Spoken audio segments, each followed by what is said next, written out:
Greetings and welcome back to room 303 in our chats with Emily, as we are calling our readings through the poetry of Emily Dickinson. We turn now to the poem in the Johnson edition, 266. This is the land the sunset washes. And much like the previous poem of 265, we're going to be playing now again with the idea of the sunset.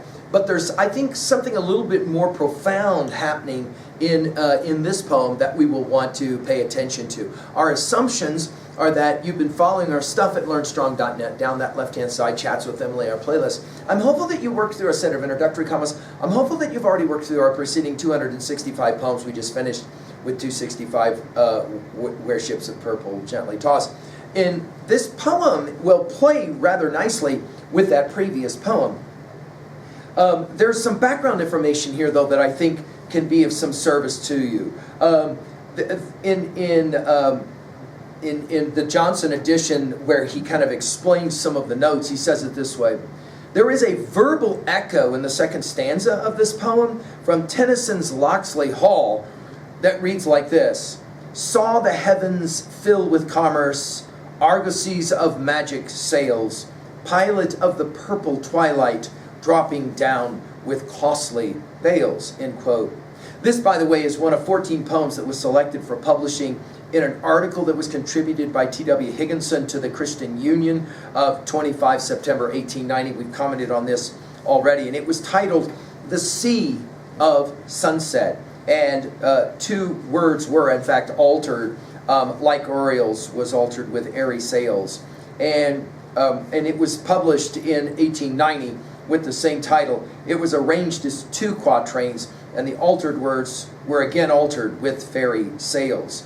And in that regards, like we've commented already, so much of Emily's stuff, because of course she didn't publish during her lifetime, there's always this debate about what words specifically she meant.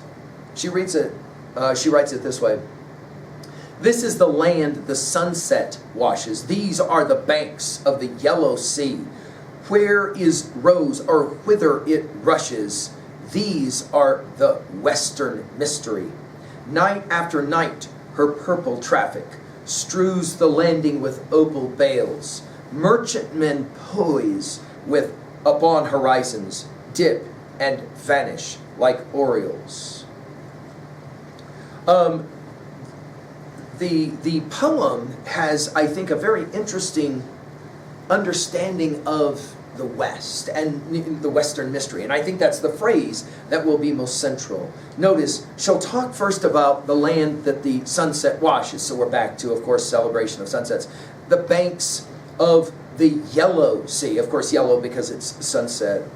Where it rose, or whither it rushes, these are the Western mystery. Now, go back to poem 228, where she plays a similar kind of game about the unknown powers of nature and the like.